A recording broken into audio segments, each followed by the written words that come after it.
J'espère que vous allez bien. Je vous retrouve aujourd'hui pour une toute nouvelle vidéo. Aujourd'hui, donc, on va faire une petite foire aux questions puisque je vous avais posé sur Instagram la question, voilà, pour la foire aux questions. Vous avez tous répondu oui, mais envoyez vos questions et j'ai eu beaucoup de questions.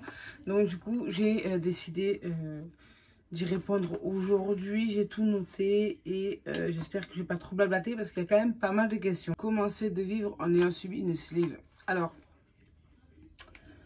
ça change toute notre façon, pas de vivre, parce que bon, après, au bout de tant d'années, tu arrives à avoir la même vie, on va pas dire vie, mais bon, le même train de vie que tu pouvais avoir avant. Les plus durs, c'est les premières années qui sont assez compliquées, puisque tu as soif l'été, tu peux boire qu'une gorgée. Si tu en bois plus, eh ben, tu as mal.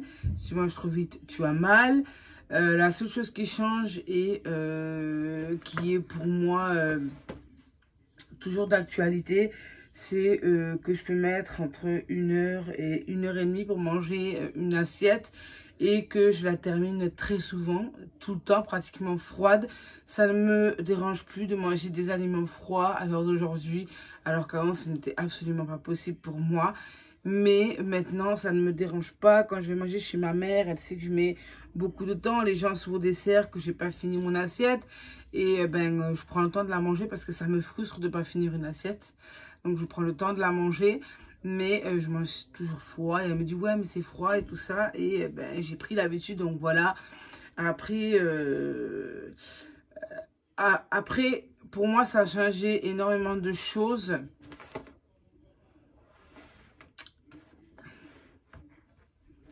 Mais voilà, après,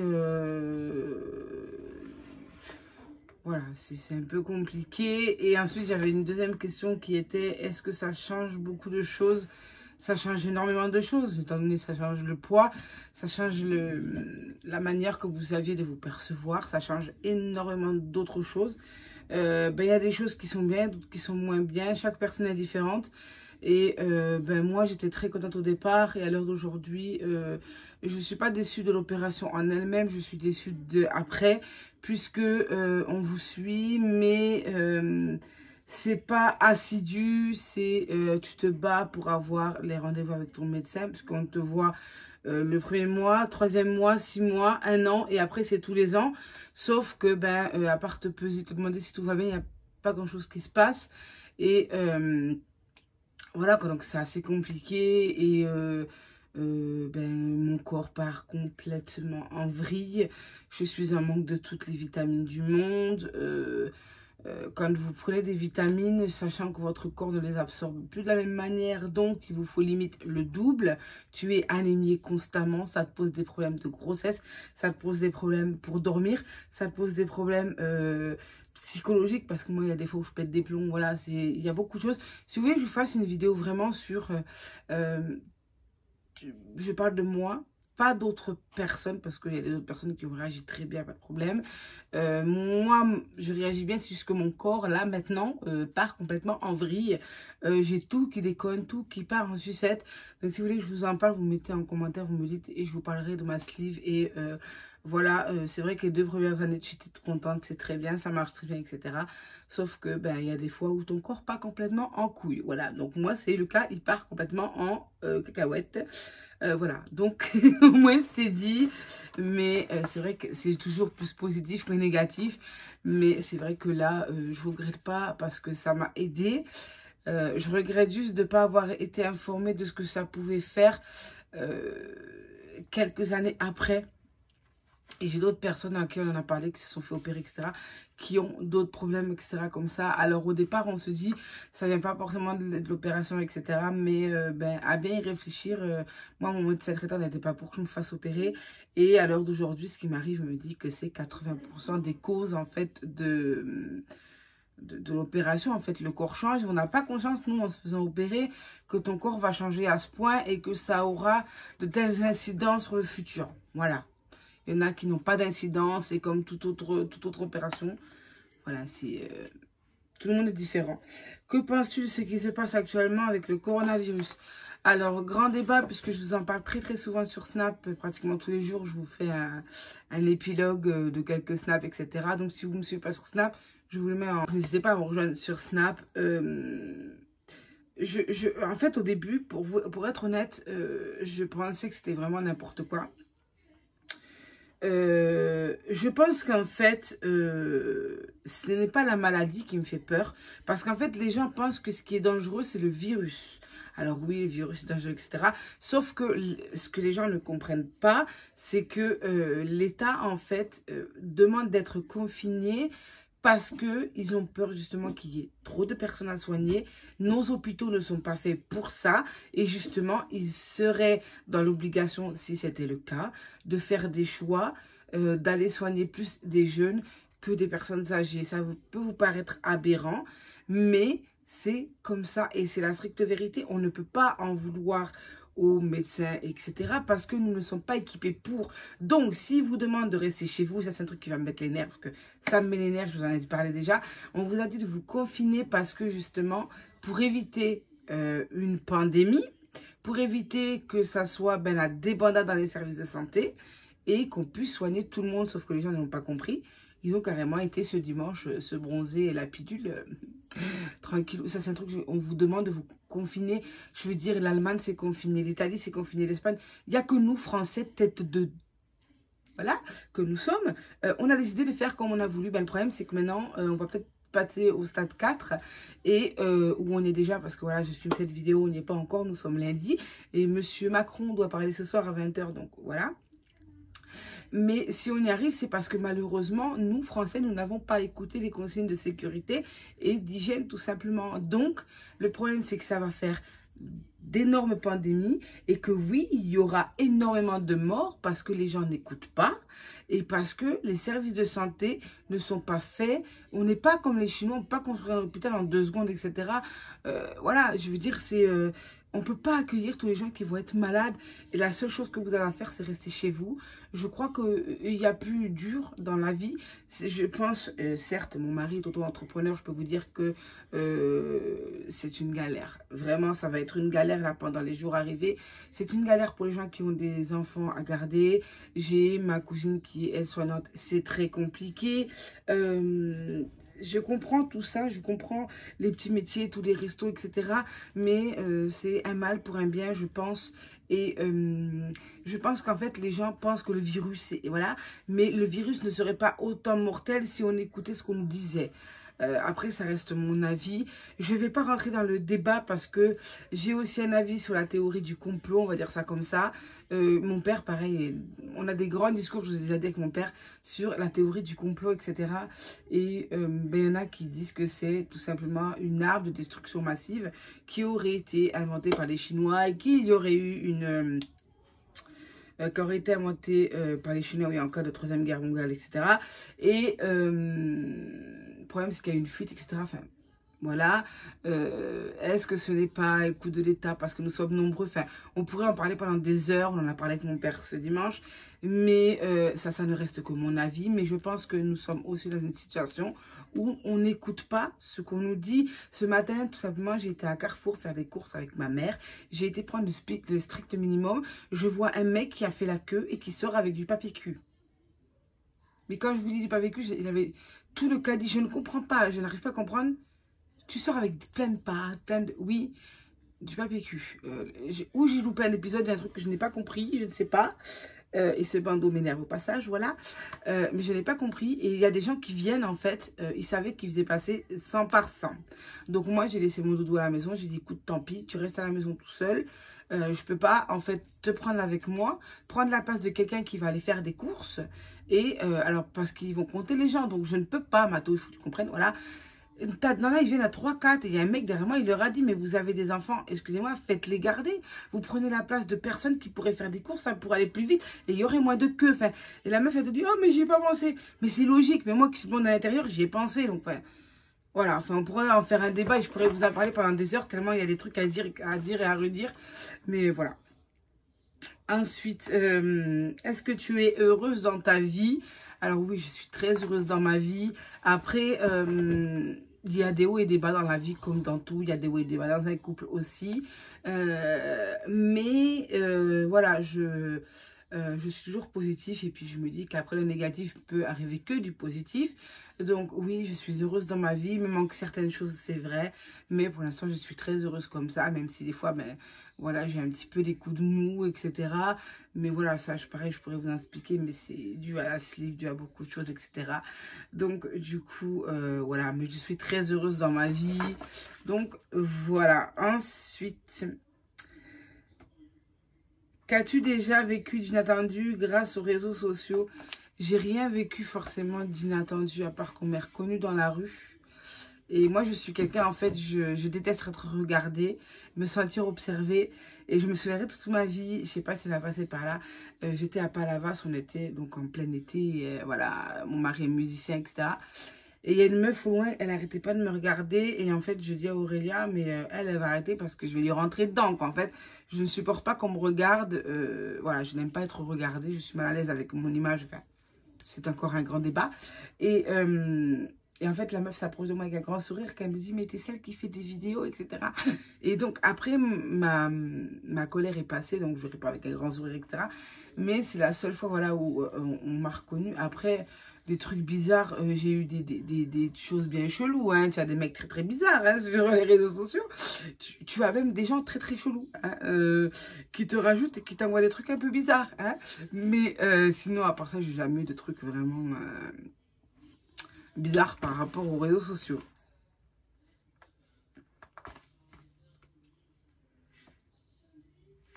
As-tu un rêve? Alors, rêve, c'est un bien grand mot. Je dirais que j'ai un désir, mais qui ne... Voilà, pour l'instant, on va passer dessus, hein. Pour ceux qui me suivent depuis longtemps, savent de quoi je parle. Je ne vais pas m'étaler là-dessus. Un rêve, j'ai pas... En fait, j'ai ma vie qui me convient comme ça, donc j'ai pas forcément... Si, je voudrais bien avoir ma maison, c'est bête ce que je vous dis, mais une maison avec un jardin et voilà, un truc à moi. Ben, sauf que quand tu es à ton compte, c'est un petit peu plus compliqué. Voilà, puisque moi, je travaille pas, puisque ben, mon fils a des problèmes de santé, etc. Donc, c'est un peu compliqué.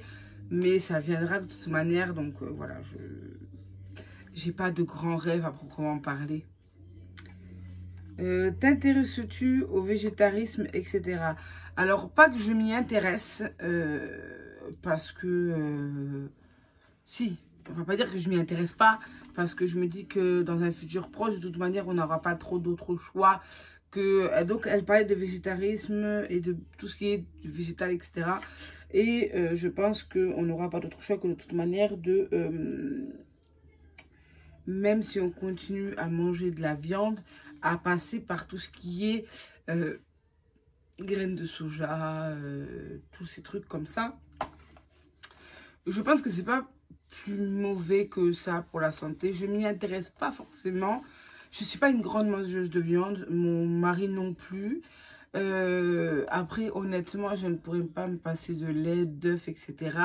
Peut-être parce que nous avons été habitués comme ça, mais je fais beaucoup de choses avec des œufs, beaucoup de gâteaux. Vous allez me dire, oui, ça se remplace, certes. Après, pas que je m'y intéresse, c'est pas que ça ne m'intéresse pas en fait. Je suis entre les deux et je ne juge pas, je comprends.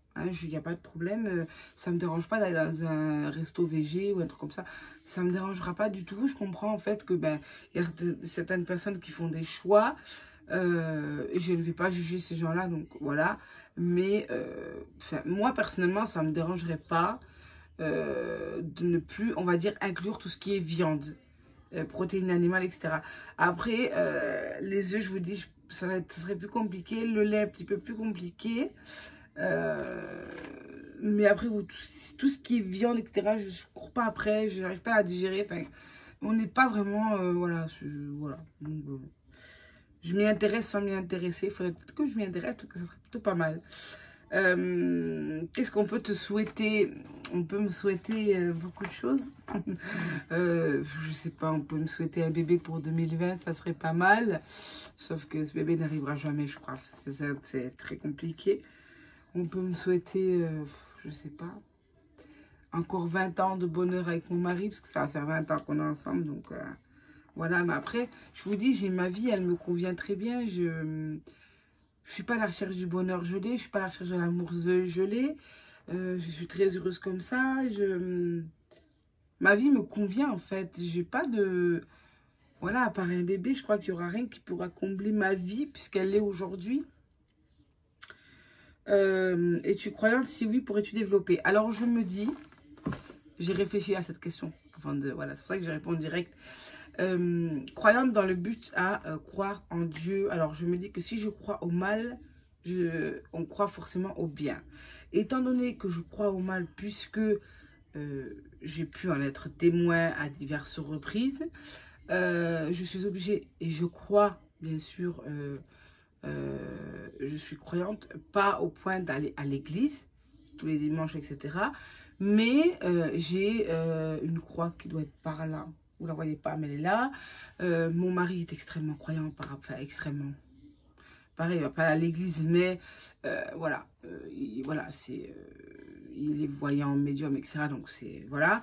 Nous avons, mon fils a une vierge dans sa chambre, j'ai une vierge en bas. Je peux allumer une bougie, etc. de temps en temps, etc. Je suis pas croyante en allant voilà, à l'église et en disant oui, il faut croire en Dieu, etc. Mais je suis croyante pour moi-même, pour ma famille, pour le reste. Et je suis croyante parce que j'ai un mari qui forcément fait des choses que pour le commun des mortels, tu te dis si c'est possible, c'est que finalement, vu que tu fais appel à Dieu, il y a forcément du bien, mais il y a forcément le mal. Donc être croyante, oui, je pense qu'il y a... de divinité. Après, je pense que il n'y a pas d'enfer ou de... Enfin, c'est un débat pour moi. Vous avez posé des questions, j'ai parlé beaucoup, elle va être très longue cette vidéo. Il n'y a pas d'enfer ou de paradis pour moi, parce que j'estime une âme, je sais qu'une âme, une fois partie, il n'y a pas de méchanceté, il n'y a pas de tout ça, ça n'existe pas. Pour ce que j'en sais, ça n'existe pas.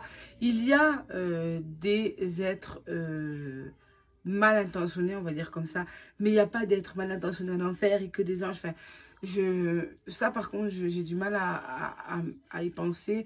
Mais voilà, je pense que... Oui, il y a des choses. Mais je pense que... ouais, voilà, tout ce qui est paradis, machin, c'est très compliqué de rentrer dans cette dans ce détail-là. Mais oui, si je crois bien, je crois forcément au mal. Et oui, je pense que malgré toute la misère qu'il y a sur Terre, on peut en douter, hein, qu'il y a un bon Dieu quelque part. Donc voilà, mais oui, j'y crois, mais je suis pas, on va dire, extrêmement pratiquante. Voilà, je vais croire en Dieu, etc. Ensuite, quel conseil donnerais-tu aux gens en général? Vivez pour vous, déjà. Parce que les autres s'en foutent un peu. Hein. C'est pas eux qui font faire votre vie. Et je pense que vivre pour soi, ouais, et ne pas se mêler des problèmes des uns et des autres, même si c'est vos amis et que voilà. Des fois, ça fait du bien de vivre pour soi et de ne pas défendre, même si ça vous paraît juste, hein, de défendre quelque chose, etc. Mais ouais, de faire les choses pour soi, d'arrêter de penser aux autres. C'est égoïste ce que je dis, certes. Mais à l'heure actuelle, je fais comme ça et je ne m'en porte pas plus mal puisque j'ai trop donné pour rien recevoir. Donc voilà. Ensuite, c'est quelle œuvre ou plusieurs œuvres a changé ta vie? Mon chef-d'œuvre, c'est mon fils. Il a changé ma vie. Après, j'ai pas de choses qui ont changé ma vie.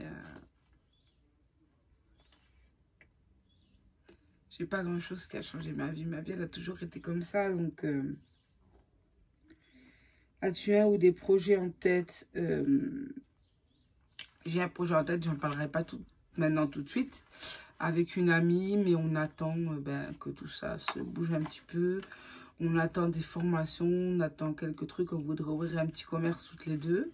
Et donc, voilà, on attend de voir où tout cela va nous mener déjà. Voilà.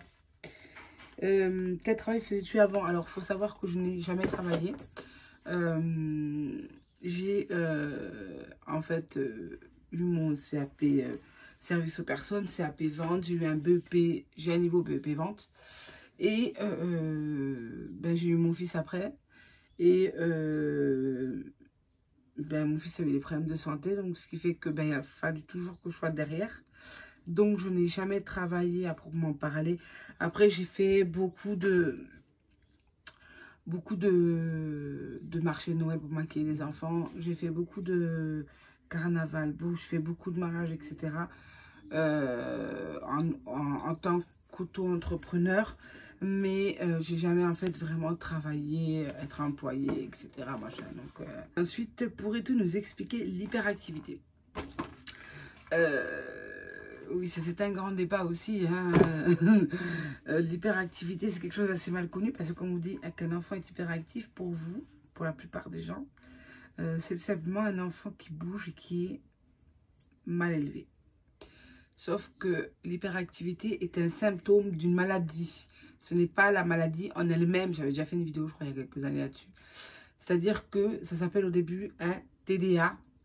C'est-à-dire que c'est un trouble du déficit de l'attention, donc le TDAH, et TDA, pardon. Et si c'est un TDAH, c'est un trouble du déficit d'attention avec hyperactivité. Tu peux être TDAH et être dans ta bulle enfermée où tu parles à personne, ou voilà. Et tu peux être TDAH, mais voilà, l'hyperactivité, syndrome de la Tourette. Ils peuvent être dyslexiques et donc il y a l'hyperactivité. L'hyperactivité n'est pas une maladie. C'est-à-dire qu'avant de juger un enfant hyperactif, on fait des électroencéphalogrammes, on va voir des psys, on va voir des neuropsys. Tu ne donnes pas de la Ritaline ou du Medicnet ou du Casim ou du Concerta à un enfant parce que tu as décidé qu'il bougeait trop et qu'il t'emmerdait. Voilà, il y a un parcours du combattant et je pense que pour tous les parents qui donnent des cachets à leurs enfants, et il ne faut pas le garder de cœur. Et en l'occurrence, moi, pour mon fils, après je ne sais pas s'il y a d'autres... on les TDAH pas. Moi, mon fils, en fait, il a un défaut de dopamine dans le cerveau, c'est-à-dire que son corps n'en procure pas. Donc, il ne peut pas se concentrer, il ne peut pas... Ça vous aide à tellement de choses et en fait, il ne peut absolument pas.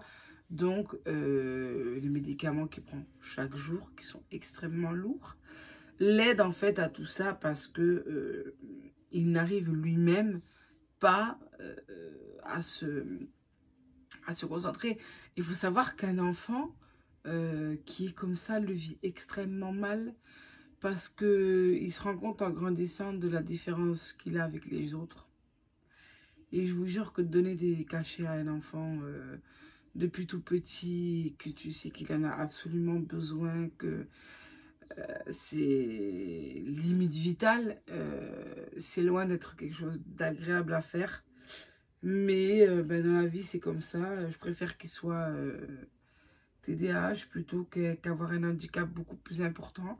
Sachant que moi, il est reconnu quand même à 70% d'handicap. Parce que c'est un handicap dans toutes les choses de la vie de tous les jours. Mais voilà, l'hyperactivité n'est pas une maladie. C'est le symptôme d'une maladie. Voilà, c'est tout. Et quand je vois sur Facebook là que les disent, ouais, ton gosse il est hyperactif, il y a 2-3 cas que ça va le calmer. Moi, je dis aux gens, ne jugez pas ce que vous ne connaissez pas.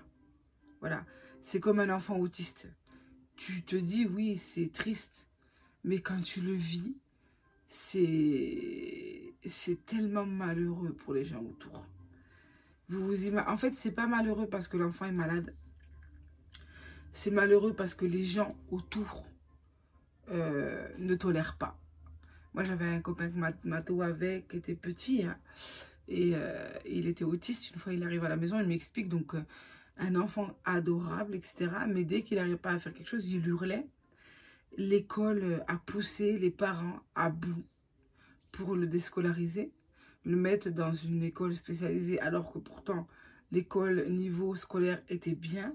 C'est juste que ça dérangeait un peu la maîtresse parce qu'elle n'arrivait pas forcément à gérer des crises et qu'elle n'avait pas la patience d'attendre qu'il ait une AVS. Voilà.